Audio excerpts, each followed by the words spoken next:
And now what I want you to do is take your right hand and drop it over the top.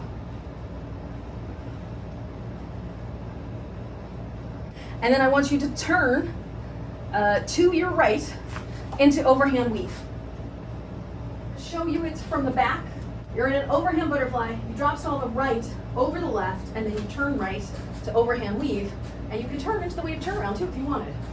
So from the butterfly, drop stall the right hand and turn right to the overhand weave.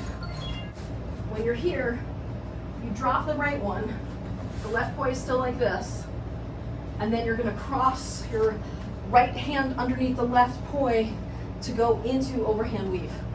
So from here, cross the left hand over the right arm into overhand weave. Remember, you want to keep it on your side plane. So you don't do what you just did. You did this, where you went, and then you did your weave here. Make sure you turn.